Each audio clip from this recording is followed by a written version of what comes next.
Hello and welcome to Get Yourself Optimized. I'm your host, Stephan Spencer, and today I'm very excited to have Laura Roeder with us.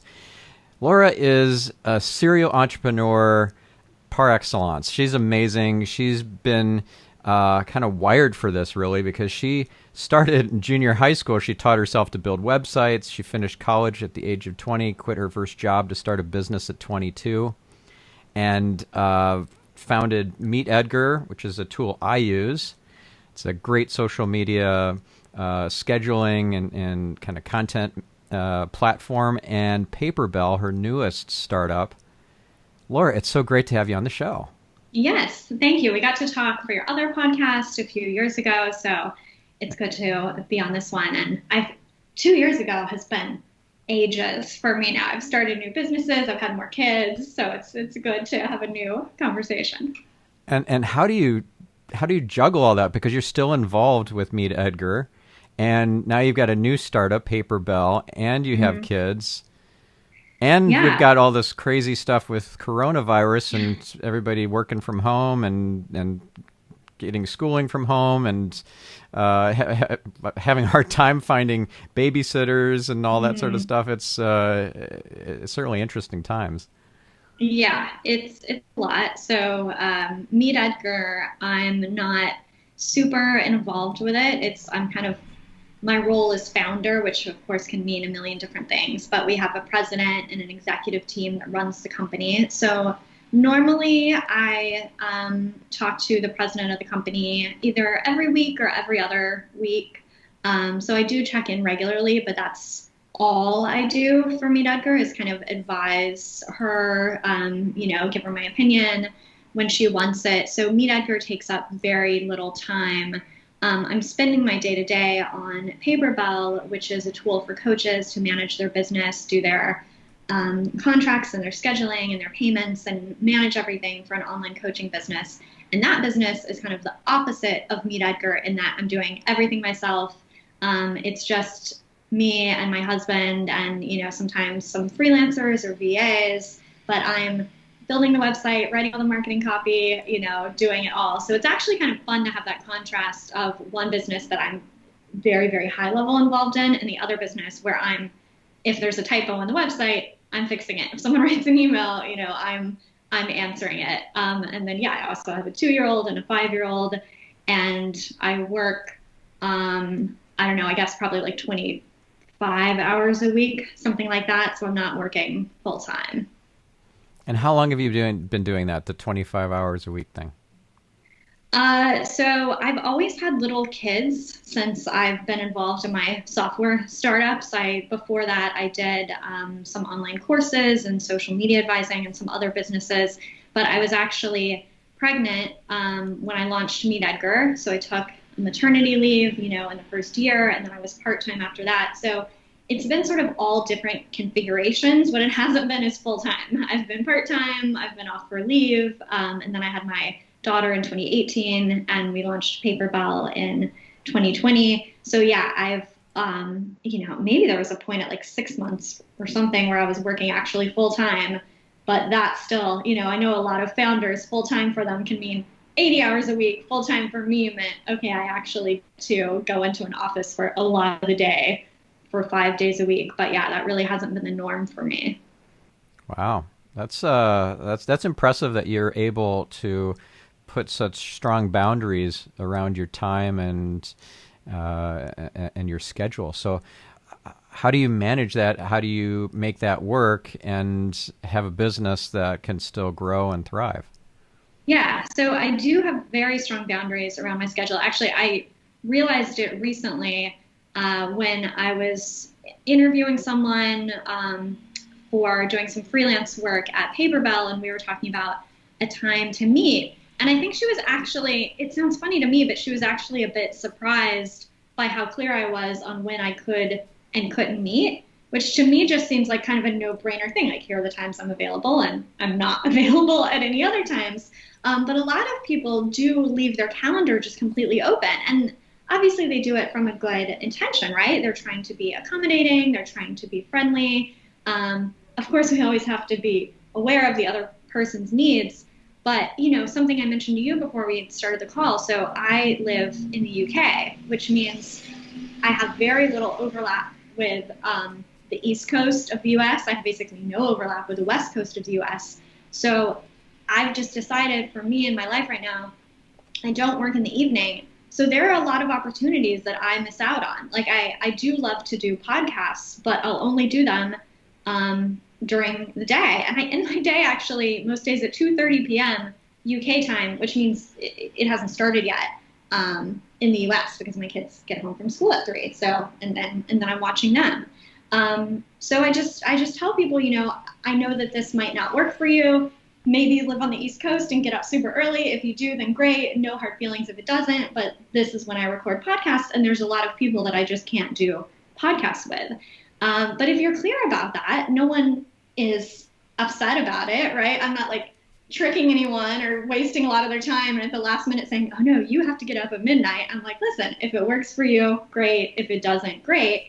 And we all have a very finite amount of time, right? And we all can't pursue every opportunity. So I think it's just being deliberate in which opportunities you are going to pursue. And then, of course, there's the whole topic that other people can also do things in your business, which is incredibly helpful if you don't want to spend all your time. You can also throw in other people's time. Right. So you could have someone on your team, like your president at Meet Edgar, do the interviews for social media stuff. Mm-hmm. And for the coaching stuff, I guess you just start doing that, delegating once you build up those team members.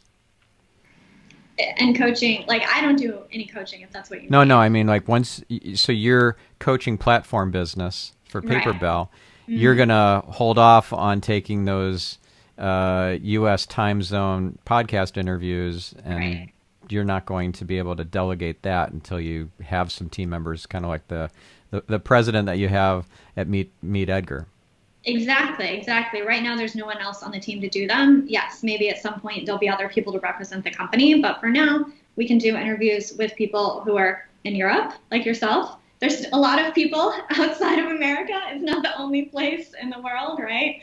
And actually, I think that's a great example of how we often limit ourselves without realizing it, because that's something that I was doing for a while. I was feeling kind of upset about this, thinking like, okay, I know the podcasts are a great way for me to promote and grow my businesses, but most of them and all the biggest ones are in America, and I was feeling kind of woe is me about it. And then I'm just like, no, they're not all in America. There's still plenty of others. And I realized that I had created this kind of artificial box for myself, the podcasts are in America box, which just wasn't true.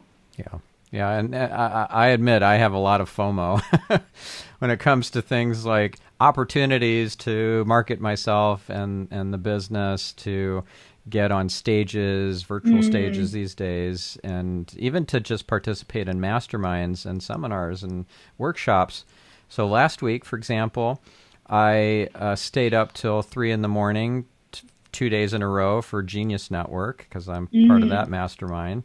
And then immediately right after the next day, I was up till 5 a.m. for the biohacking conference that Dave Asprey does. And again, gone virtual, which was fantastic, great content, but I could have watched the recordings afterwards. I didn't have to be there live for it. It wouldn't have been as amazing, but I would have gotten maybe 80% or 85% of the value. Yeah. So I have that boundary problem that you don't seem to have. Well, and everyone gets to decide. I think that's the way to look at it. Like, it's not bad to stay up until 5 a.m. for something you're super excited about. You want it to be your choice, and you want to know, okay, maybe I'm going to make some sacrifices the next day, but I'm really excited about attending this conference live.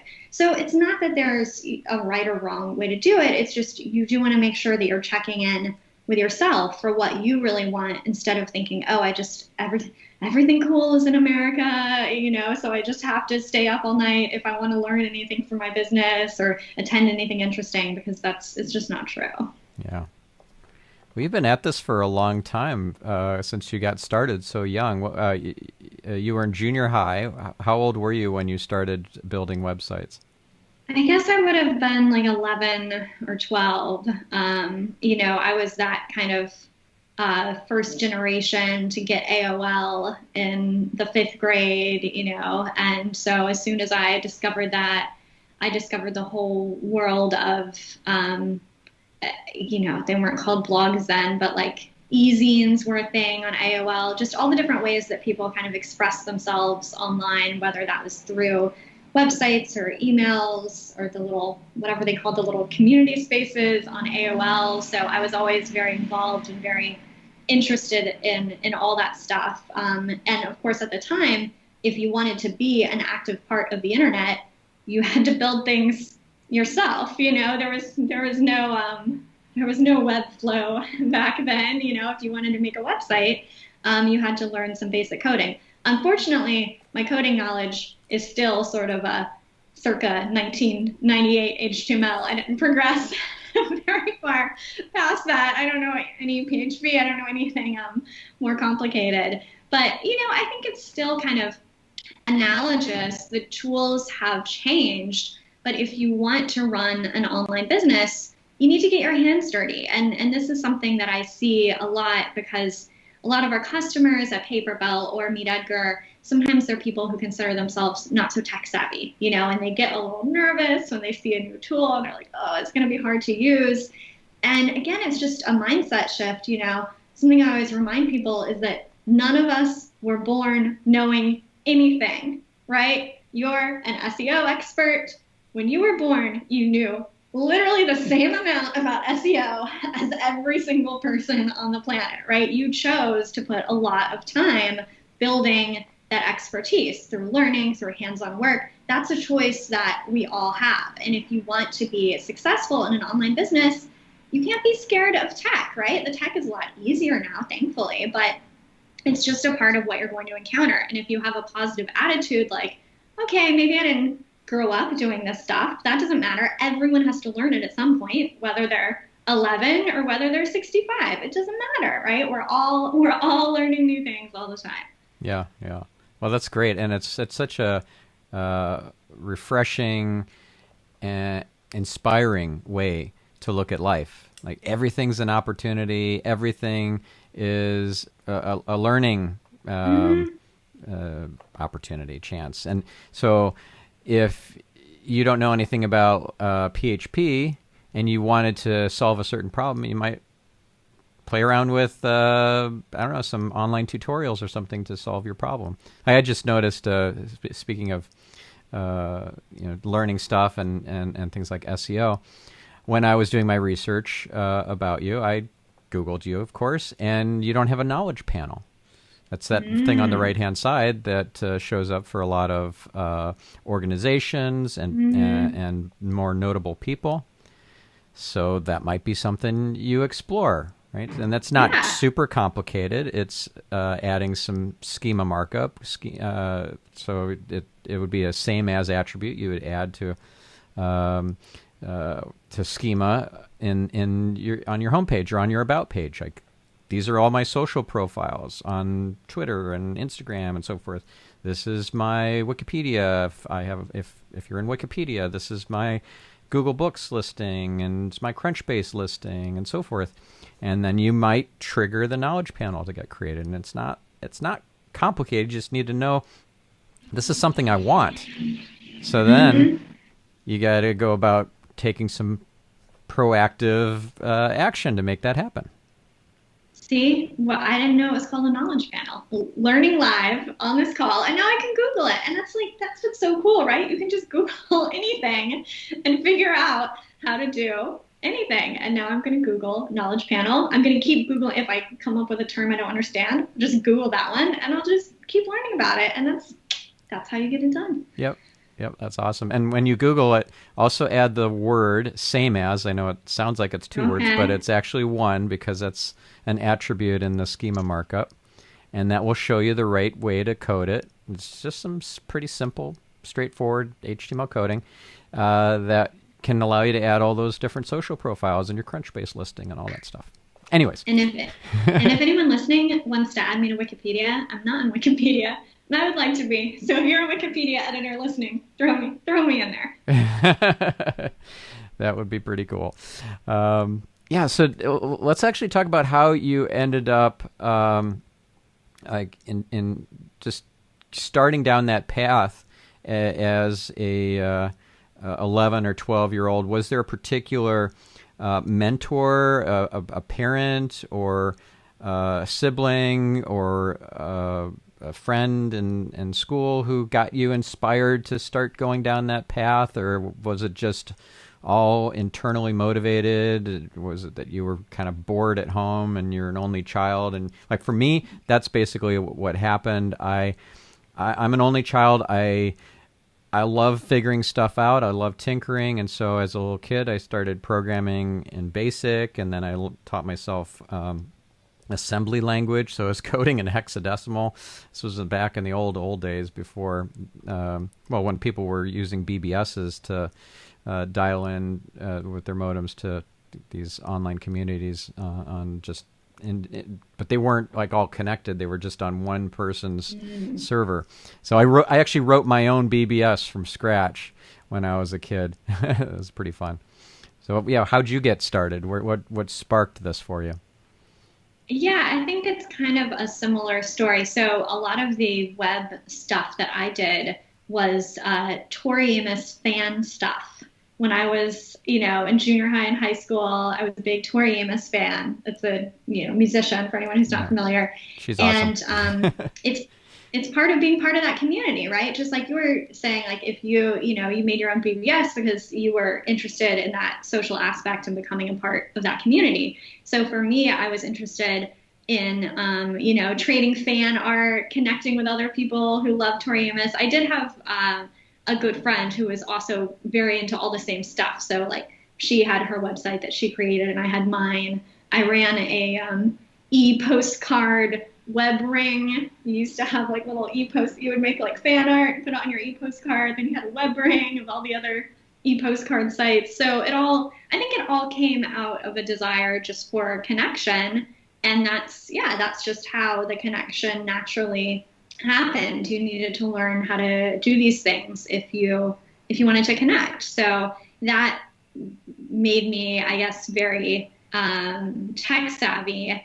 And so then a transition after that was into online courses. So I was also very early on online courses. I guess my first online course would have been in 2007, I believe.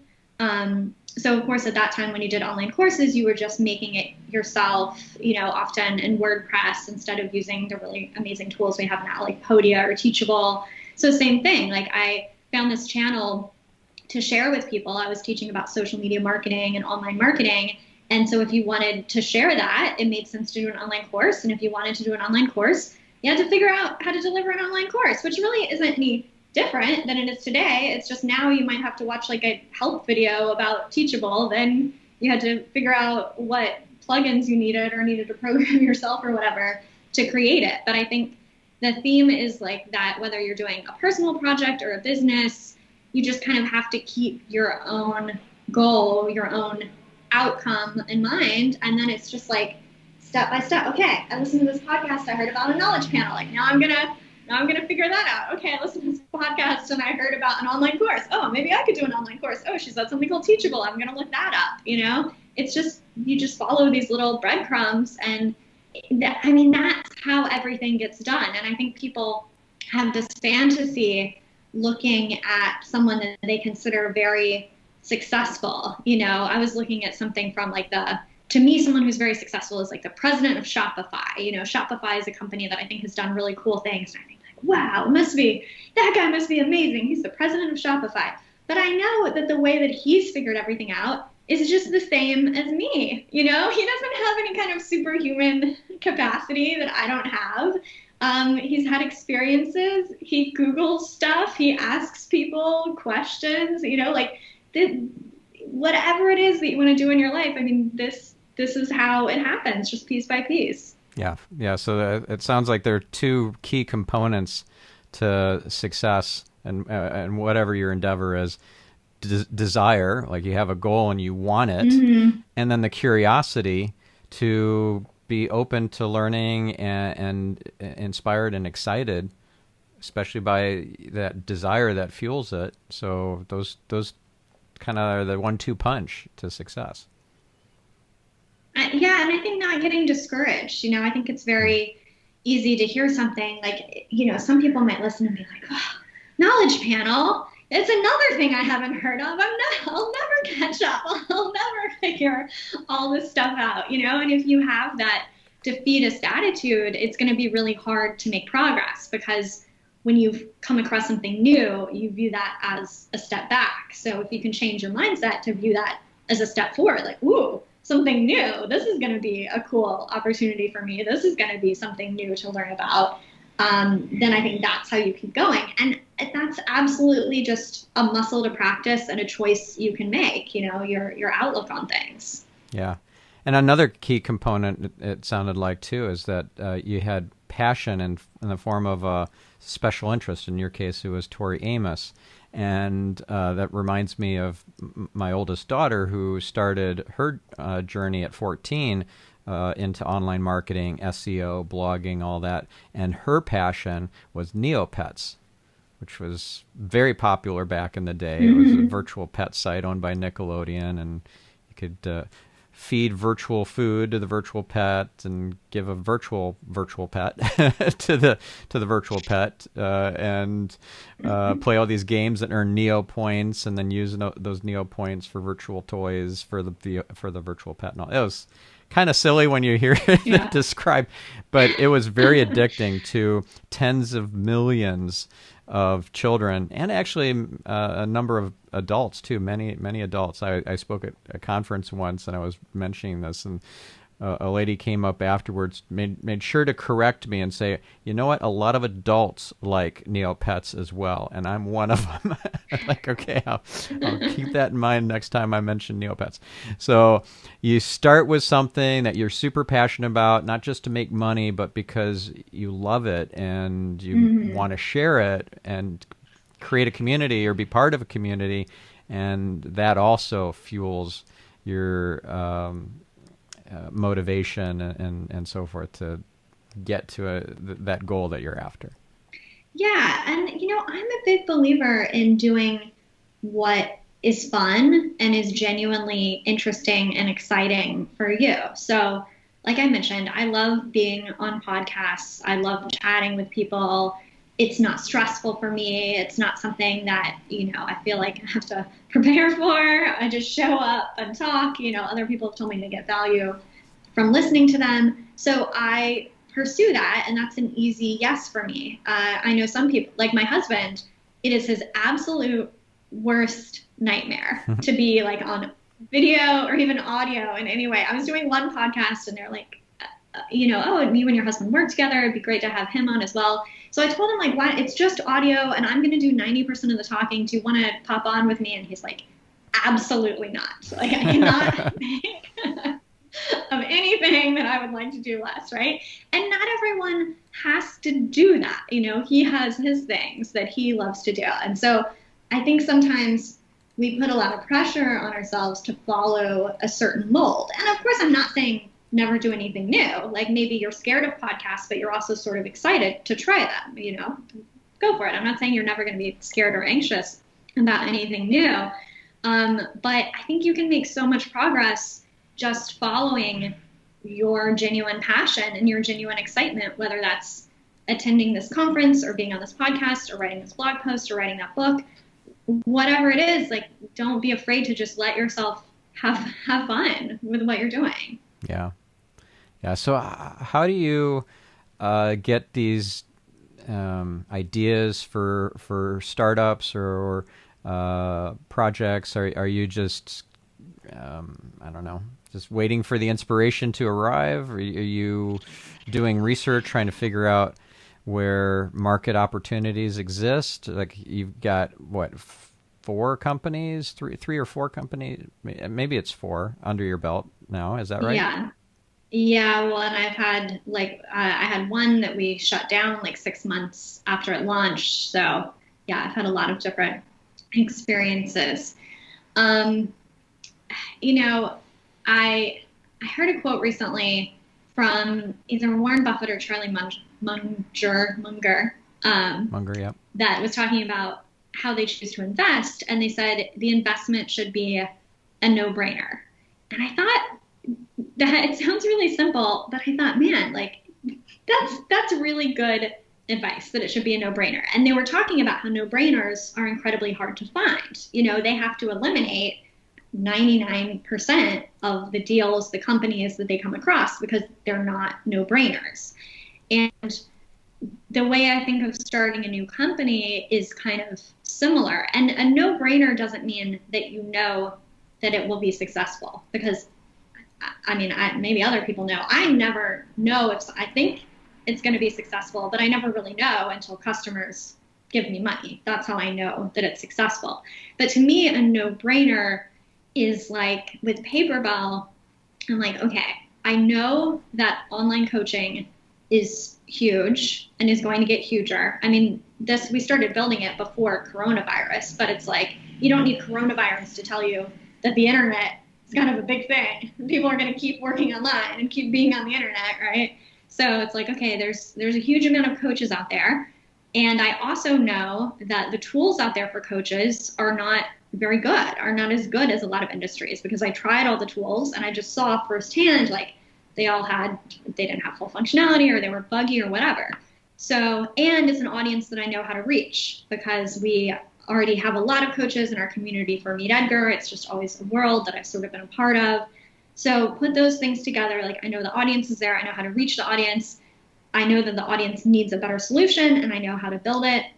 That's a no-brainer to me, as much as you can get to a no-brainer. That doesn't mean it was certain to work. It has worked. I mean, it's still new, but we've proven it. We have a good amount of paying customers. And I felt like Meet Edgar was the same thing. When we launched Meet Edgar, it's like, okay, we know people want to use a social media tool.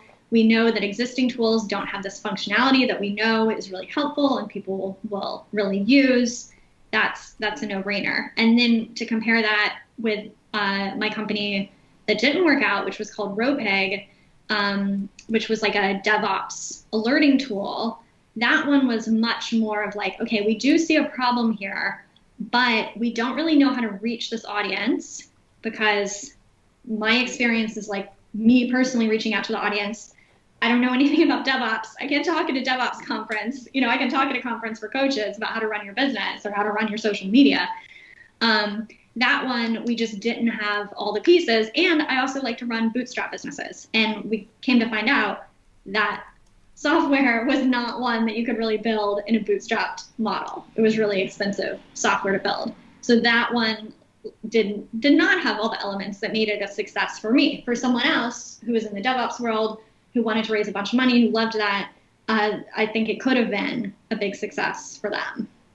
Yeah, makes sense. When you were talking about Charlie Munger's approach to it being a no-brainer, it reminded me of another author, I think, who said it's either a hell yes or it's a no. Mm-hmm. I don't remember who said that, but Derek Sivers. There we go. Thank you. Yeah. So that stuck with me too, and I do think of that before I take on yet another project. Mm-hmm. Mm-hmm. Yeah, I think it's definitely the same idea, because no one is short of ideas. I mean, I have so many ideas for local businesses that would not make any money, but I think, would be really fun to run. But it doesn't line up with what I actually want in my life, which is like, I love to have an online business that can be bootstrapped, that can be low overhead. So yeah, I think you have to filter like, okay, there's always a lot of opportunities. What is a no-brainer, or what is a hell yes for me? Which it's ideas. It's not like, I don't think that ideas have some sort of objective, like this is a good idea and this one's a bad idea. I think it completely depends on the person and how they're going to execute it, and if it lines up with their values, their boundaries, what they want in their life. Yeah. Yeah.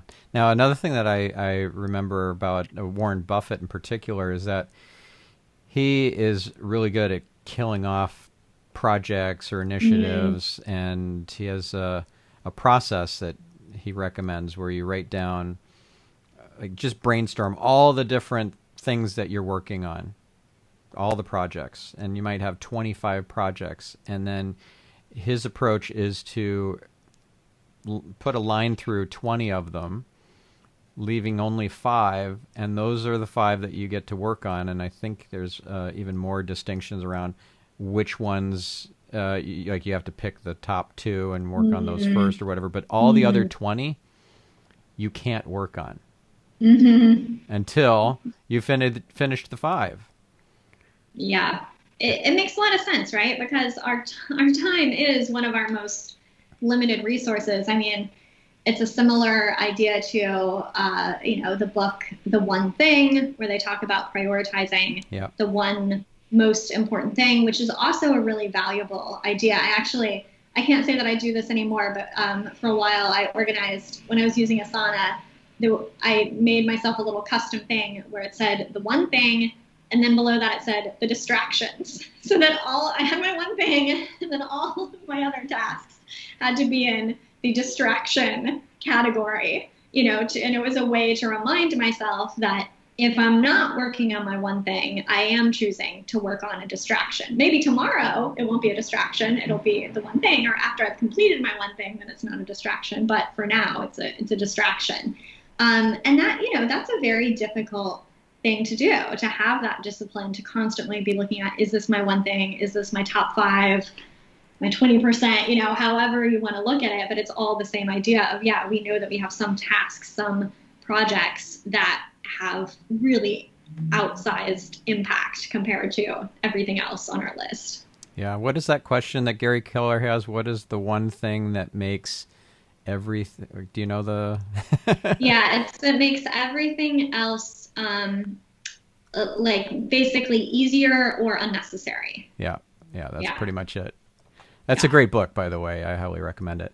And so I'll give you a real world example right now. And I struggle with this. I have so many things on the go at any one moment. It's pretty crazy.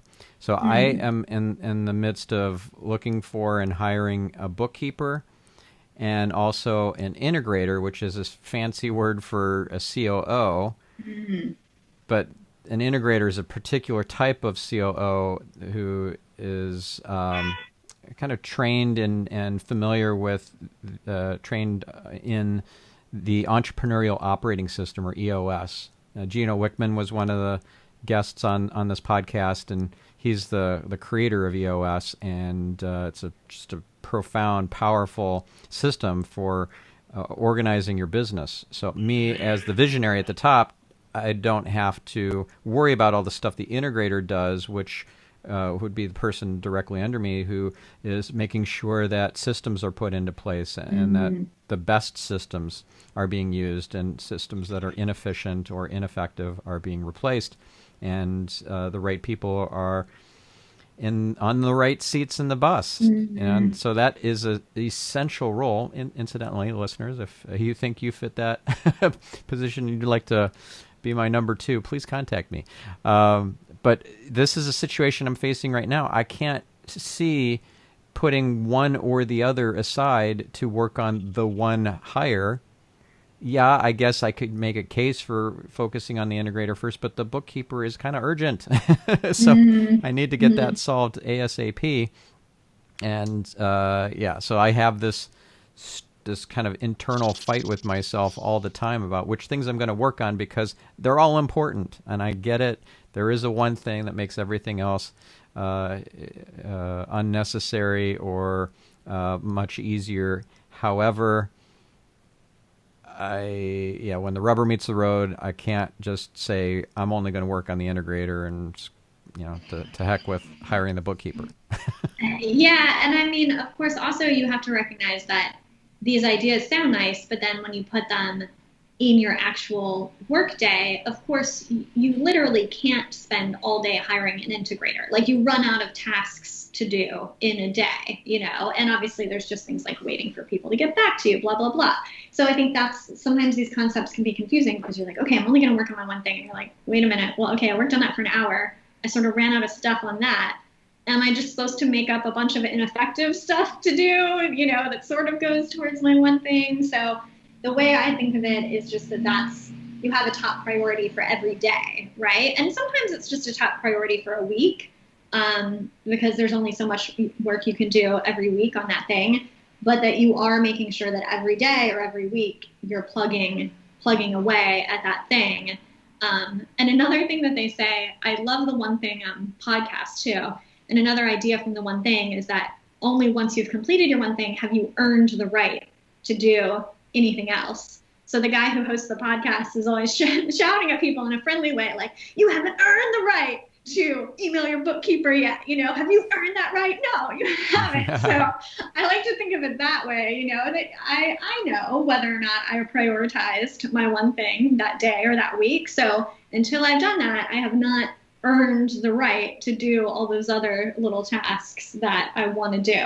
That's like a phrase that I can use to remind myself to keep staying focused. I like that. I like that a lot. Yeah, it's your North Star. And if you aren't oriented towards that, you're just kind of, I don't know, just floating around in space doing whatever the nearest, most on fire thing is. Right. Yeah. Right. Now, do you have advisors or mentors that help you with these businesses, especially when you're doing a new business? I'd imagine this is kind of a new market for you, creating a platform for coaches. Mm-hmm. Are you building up an advisory board? Do you have a mentor? Like, how is that working? It's all very informal for me. So I've been lucky enough to make a lot of really intelligent friends who are entrepreneurs and who run businesses. So I don't have a board for either of my companies, which a lot of people say it's a terrible idea and you should always have a board, but I don't. And I don't have someone who I would say like, yes, that one person is my mentor. But I do have a lot of great friends with a lot of great experience. So it's a mix, I used to go to conferences regularly and see people and kind of catch up and chat. That doesn't happen anymore. So now it's sometimes I like to leave voice messages for people on WhatsApp, and that's like a great way to communicate asynchronously, or sometimes we will schedule a call. Sometimes if I have a specific question, I'll send an email to a few friends with that specific question saying, what's your take on this one thing? And then I'm in some Slack groups for entrepreneurs. I mean, I love chatting with entrepreneurs. It's one of my favorite things. So it's not hard for me to stay connected with people because it's something I really enjoy. Yeah, that's awesome. So you don't have a board for either company, and is there some sort of kind of governance requirement that you're missing out on, or that are you somehow more liable potentially, or more susceptible to bad things happening because you don't have a board, like an actual board of directors, not a board of advisors? Yeah, I mean, I think the downside, so, I own 100% of Mead Edgar. And yes, I own 100% of Paperbell too. I run them with my husband, but legally I own 100%. I was just thinking if that was true. Yes, it is. So I think the downside of not having a board is more just not having more people moving towards that same goal. Because as far as legal stuff, I mean, I have legal companies set up. There's some separation between me and the company, but I think what you lose with a board is that a board is a group of people that are all, theoretically and usually working towards the same goal. So if you want to sell your company for X amount of dollars, then obviously they're very motivated to make that happen too. If you have a big partner that you want to create a deal with, they're very motivated to help you make that happen. And so, yeah, when I think about the downsides, I think that's what I imagine. I haven't, lived the alternate life where I have a board, but I imagine that's kind of what I've missed out on. Yeah, well, I can tell you that it's not all it's cracked up to be. I don't have a board myself, and I did with my previous agency that I had sold in 2010, and it was great until it wasn't. Because there's alignment until there isn't alignment, and once I I got separated from my then wife, and then we got divorced, I became a minority shareholder in my own business. That was not awesome. And the 2 seats that I had on the board, because my then wife and myself both had seats, became like, oh, I have 1 seat on a 5-person board. I just lost control of my company. I think I'm out, And so then that precipitated like, all right, we should probably sell the company, because I was going to leave it no matter what. And so you be careful, because you might not end up being in control of your own company if you set up all this great governance and everything that everybody tells you is the right thing to do.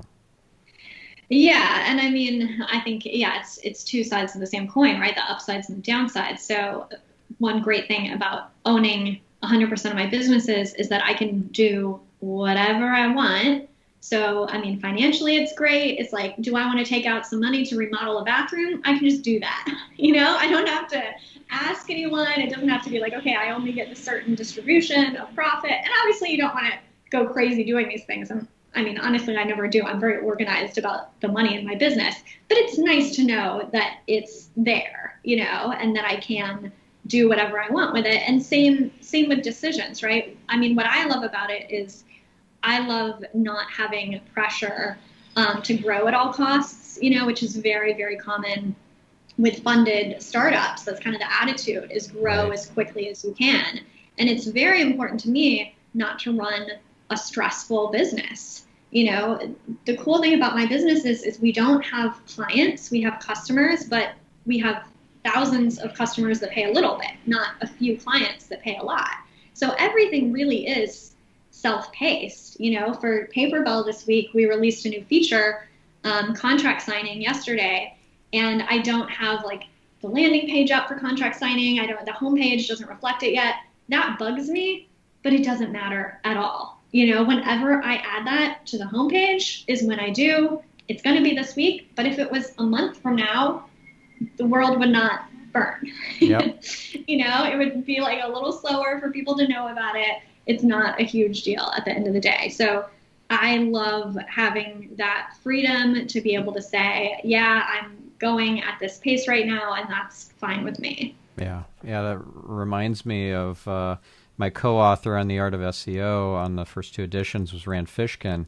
And Rand had a terrible time. He wrote a tell-all book about it called Lost and Founder, which regaled the reader through these horrible travails dealing with venture capitalists who had invested in his business, and how they essentially ruined the business from his perspective, and it certainly ruined his enjoyment of it. And so he ended up leaving and starting another startup, which incidentally, SparkToro is amazing. Have you checked out that tool? No, I've kind of read about it, but I haven't been inside myself. Okay, well, you got to check it out. Okay. It's amazing. What it does is you put in a keyword or a competitor's social account or a competitor's website URL or your own, and it will pull together an audience of people who are following that account or visiting that website or subscribing to that YouTube channel, and show you all the podcasts, YouTube channels, social accounts, and websites that audience consumes. It is amazingly cool. Yeah. So let's say you wanted to get on more podcasts that were in Europe, and you wanted to see some other very successful coaches out there and kind of service providers to coaches. Where are they getting on other podcasts and YouTube channels and all that? You just put in one of those competitors, like Todd Herman, for example. Look at Todd Herman and see what his audience is also subscribed to and following and visiting. Really cool. Okay, Rand needs to just take this clip and just put it on his homepage. I think you sold everyone. Everyone is now sold on SparkToro. Yeah. Oh, and the pricing he cut by 75% or something like that. Just it's a trial period that it's kind of an experiment, this new pricing. But if you go to his pricing page, you'll see it's like $50 a month instead of $200 or whatever it was before. Just because this is like but wait, there's more. I know. I'm totally selling this, and I get no kickbacks. It's really, really cool, though. I highly recommend it. So, yeah, you should tell your team at Meet Edgar to look into it, too, because you could analyze what Hootsuite's doing and Buffer's doing and whoever else the competitors are, which, incidentally, they're nowhere as good as you guys. Yeah. Meet Edgar is amazing. I love that tool. I'm so happy that we have that. We tried Hootsuite. We tried several other platforms, but yeah, Meet Edgar is awesome.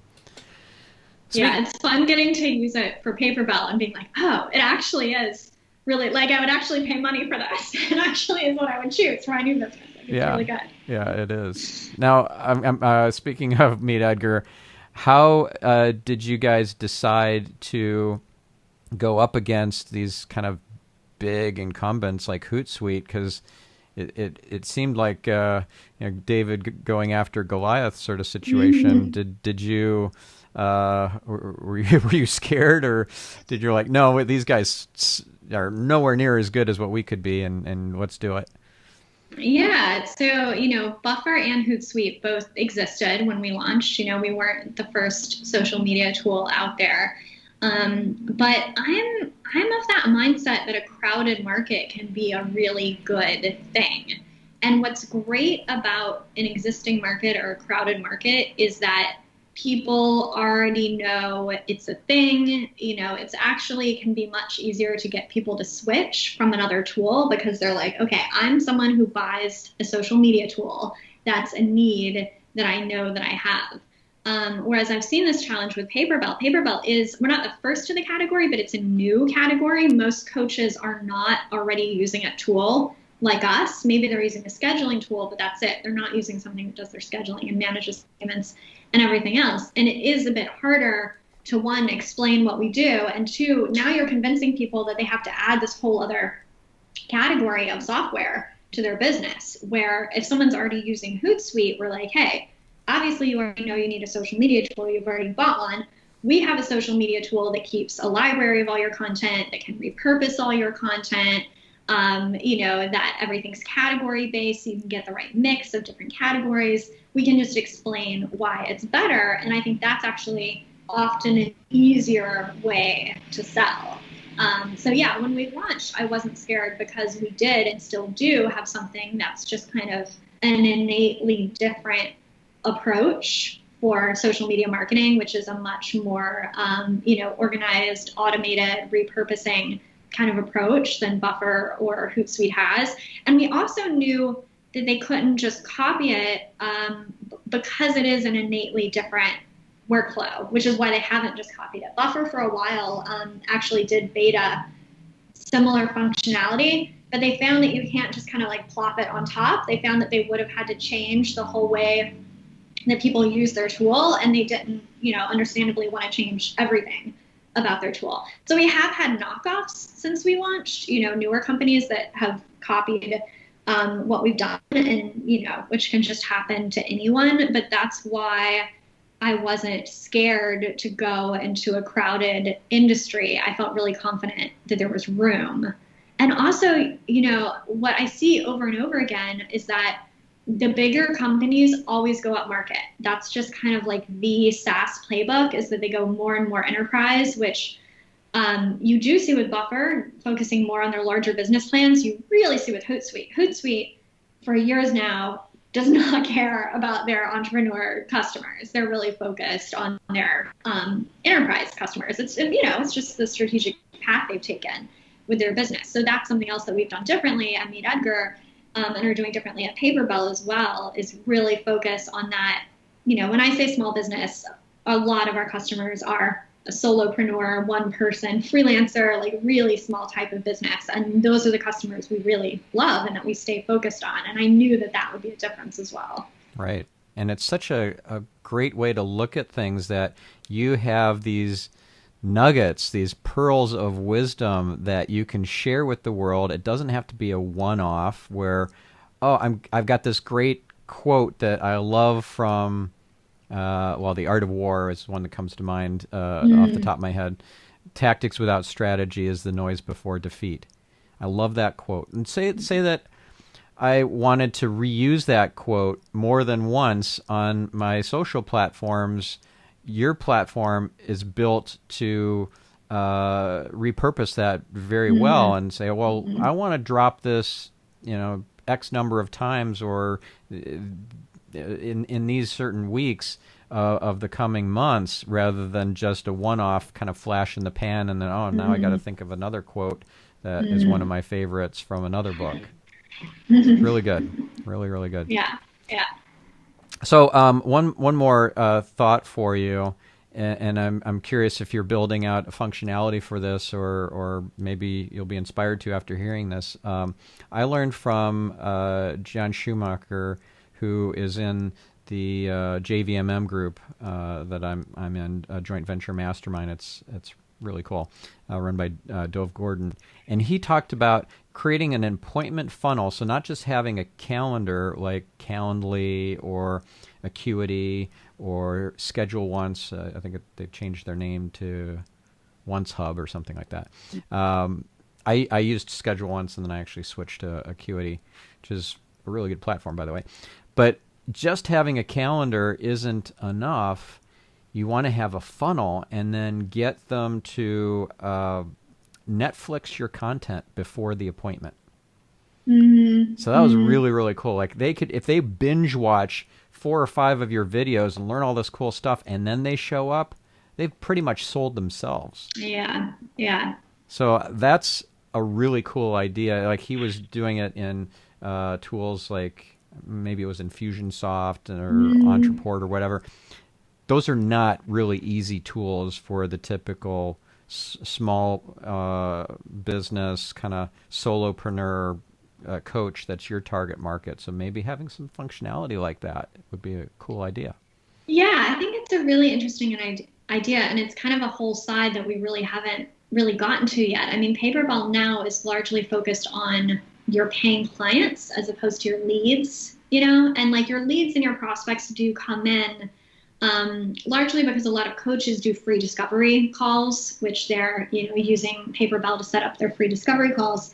But yeah, we haven't really, everything right now, in our first year is kind of optimized towards serving those paying customers. But yeah, I think there's a whole other side for us to explore in the future, which is helping coaches, turn those discovery calls into paying customers, and all the different ways that we can automate that and make their life easier. And also to educate them to not just give away a free session like most of them do. Like, this is a taste of what you would get by working with me. No. The way to sell is to stretch the gap between where they are and where they'd like to be, like accentuate the pain of that gap between the current state and the end state. And that's what the discovery or strategy call is supposed to be for. Not like, here's a taste of all, let me solve some of your problems. And no, you're making the pain go away. So now they're not motivated.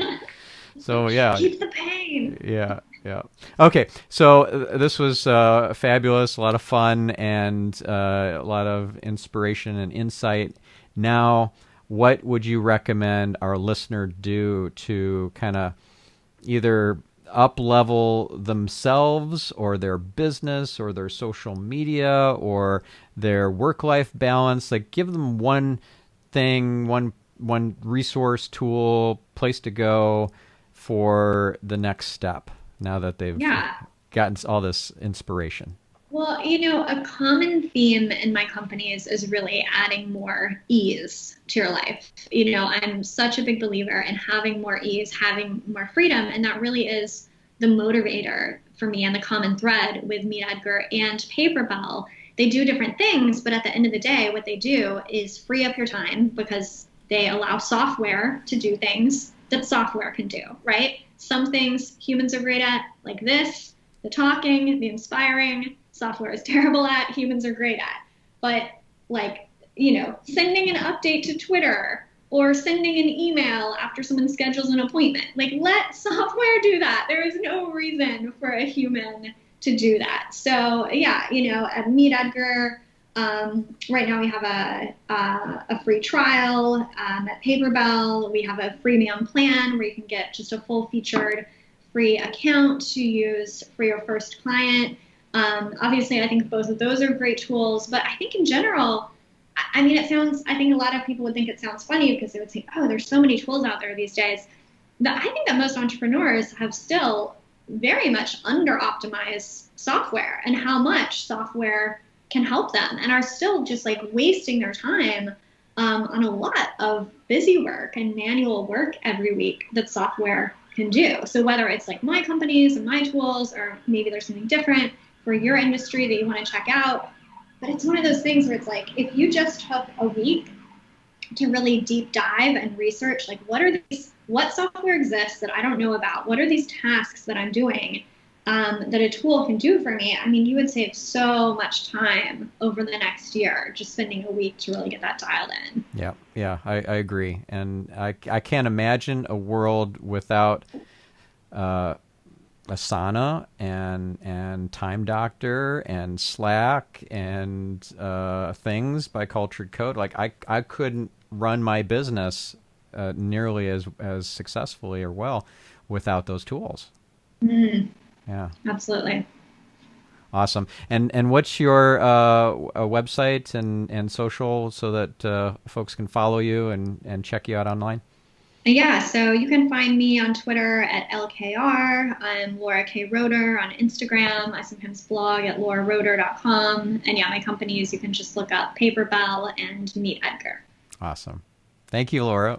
Thank you, listeners. And take some action. Get out there and do the one thing that you know you need to be doing. And we'll catch you on the next week's episode.